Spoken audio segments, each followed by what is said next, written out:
ఆయన ఉన్నాడు. సృష్టి దేవుడు కాదు, సృష్టికర్త దేవుడు.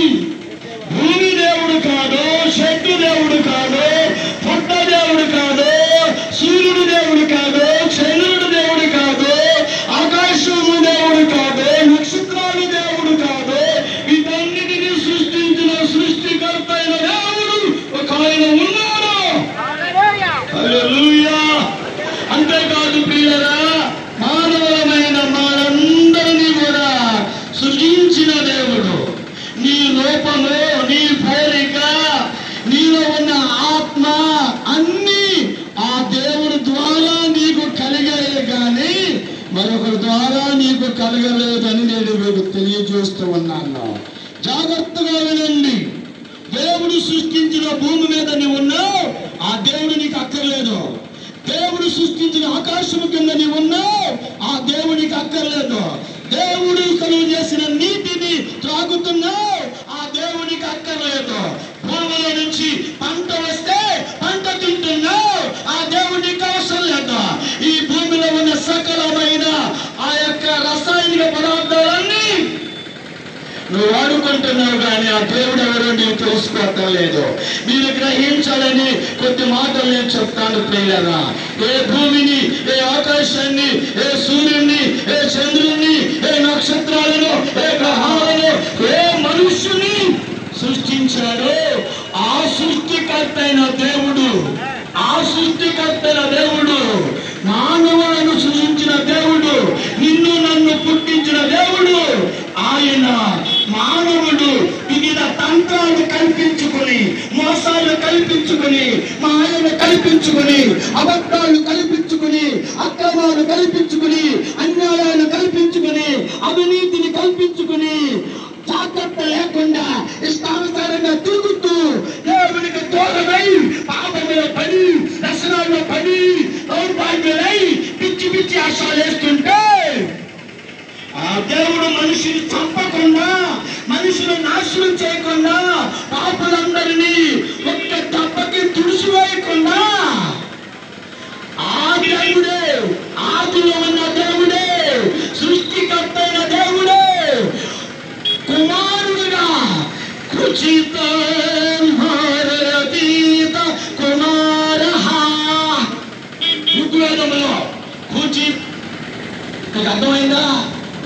ఆత్మవై పుత్రనామసి. పరమాత్ముడు, సృష్టికర్త, ఆత్మదేవుడు, పరమాత్ముడు.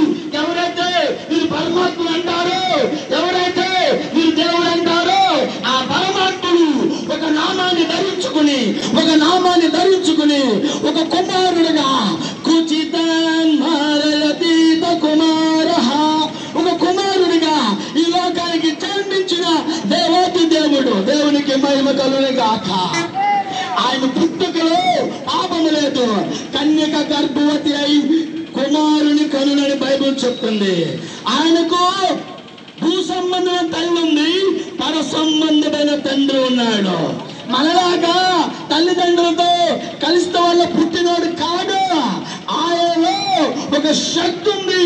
పరమాత్మయే ఈ లోకానికి రావలసి ఉండగా ఆయన మనందరి కోసం వచ్చాడు. నీకు అర్థమైందా? అర్థమైందా? ఆయన పాపము లేని పరిశుద్ధుడు, పాపము లేని మనలాగా గెంతేవాడు కాదు, మనలాగా పలికిమాల ఆశలేసేలా, లోకంలో ప్రజలాగా ఎచ్చలివిడి పాపాలు చేయలా, ఎచ్చలివిడి తిరుగులు తిరగలా, ఎచ్చలివిడి ఆశలేలా. అరే వెచ్చలివిడి ఆశ లేకుండా 300 సంవత్సరాల భూమి మీద బతికి పరిశుద్ధుడిగా జీవించాడు. యేసు ప్రభు అన్నాడు, ఈ భూమి మీద ఉన్నప్పుడు నాలో ఎవరైనా పాపముందని నిరూపిస్తారా, రుజువు చేస్తారా? కమాన్, ఎవడైనా నాలో పాపముందని చూపించండి అని సృష్టికే, లోకానికే ఛాలెంజ్ చేసిన గొప్ప దేవుడు యేసు ప్రభు వారు. అర్థమైందా? ఇటువంటి వాళ్ళు ఎవరైనా ఉంటే కమాన్ నాకు చెప్పండి, నేను ఉంటాను, నేను అర్థం చేసుకుంటా, నేను పూజిస్తా. ఎవరైనా సృష్టిలో ఏ దేవుడైనా, ఏ దేవతైనా, ఎవరైనా సరే పాపము లేని వాడు, పరిశుద్ధుడు, నీతిమంతుడు, సత్యవంతుడు, ఏ దోషము లేని దేవుడు యేసుక్రీస్తు ప్రభు. దేవునికి మహిమ కలుగును గాక. హల్లెలూయా. ఆయన వచ్చి పాపులమైన మనందరి కొరకై సర్వ పాప పరిహార రక్త ప్రోక్షణం ఆవశ్యకం.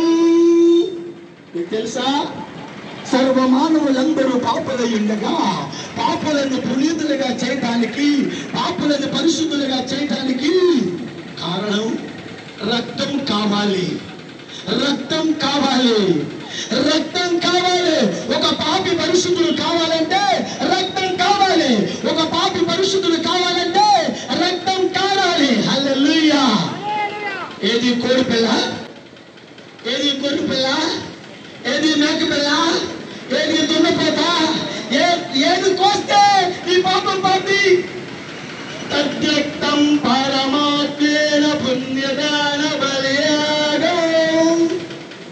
ఆ రక్తమే రక్తం. పరమాత్ముడు సృష్టికర్త, ఆదిలో సృష్టిని చేసిన దేవుడు, నిన్ను నన్ను పుట్టించిన దేవుడు, ఆ జగద్రక్షకుడు, జగదీశ్వరుడు, ఆది సంభూతుడు, ఆది దంతరహితుడైన ఆ దేవాది దేవుడు ఈ లోకానికి వచ్చి రక్తం కాచాలి. ప్రజోపదేవేభ్యం ఆత్మానం యజ్ఞం కృత్వం ప్రాయచిత్తః.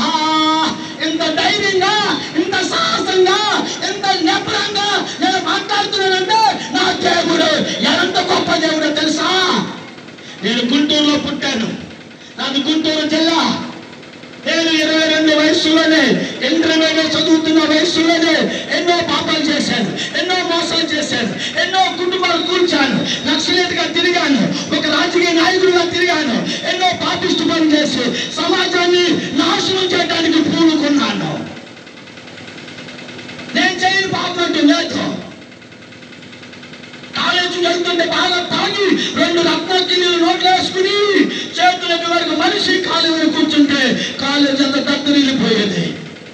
ఆ ప్రియులారా, ఎందుకు చెప్తాను తెలుసా? నేను పాపి చనిపోతున్న రోజుల్లో దేవుడు నన్ను దర్శించి, ఆ దేవుడు నా దగ్గరికి వచ్చి నాతో మాట్లాడి నన్ను రక్షించి ఈ రోజు ఈ నెల్లిమల్ల ప్రాంతాన్ని తీసుకొచ్చి నేను ధైర్యంగా స్పష్టంగా ప్రకటిస్తున్నా.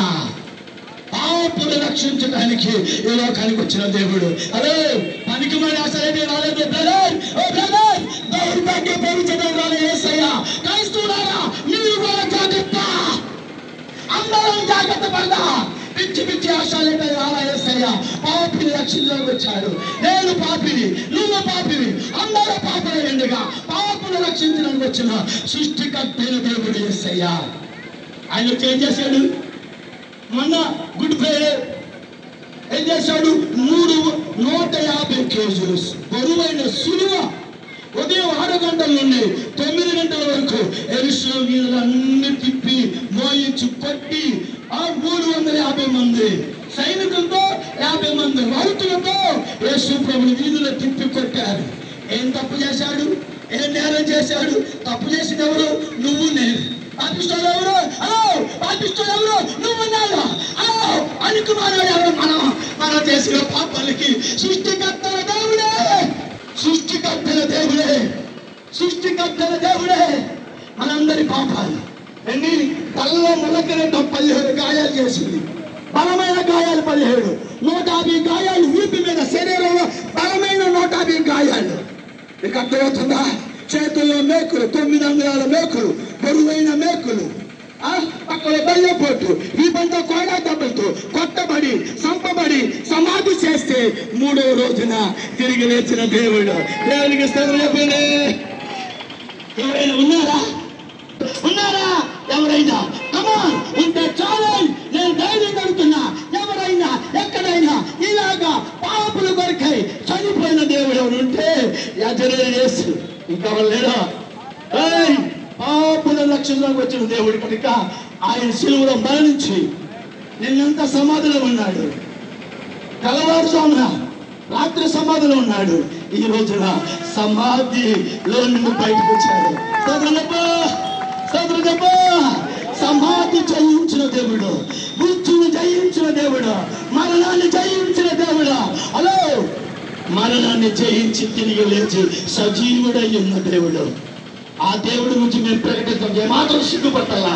ధైర్యంగా చెప్తున్నా, ఈ రోజు నన్ను చంపినా పర్లేదు, యేసు గురించి ప్రకటించకుండా ఉండలేను. ఎందుకు? ఆ యేసయ్య నన్ను రక్షించాడు, ఆ యేసయ్య నన్ను కాపాడు. పార్టీలు మార్చను, మతాలు మార్చను, కులాలు మార్చను, జాతులు మార్చను. యేసయ్య రాజ్యం కోసం తపన పొందుతున్నా. అర్థమైందా? కాబట్టి ప్రియమైన నెల్లిమల్ల వాస్తవ్యాగా రండి. మీ పాపం పోవాలంటే ఒక్క యేసయ్య మాత్రమే. నీ మరణాన్ని జయించాలంటే ఒక్క యేసయ్య మాత్రమే. రేపు నరకము తప్పించుకోవాలంటే ఒక్క యేసయ్య మాత్రమే. హలో, ఇప్పుడు కాదురా, మీకు అర్థం కాదు.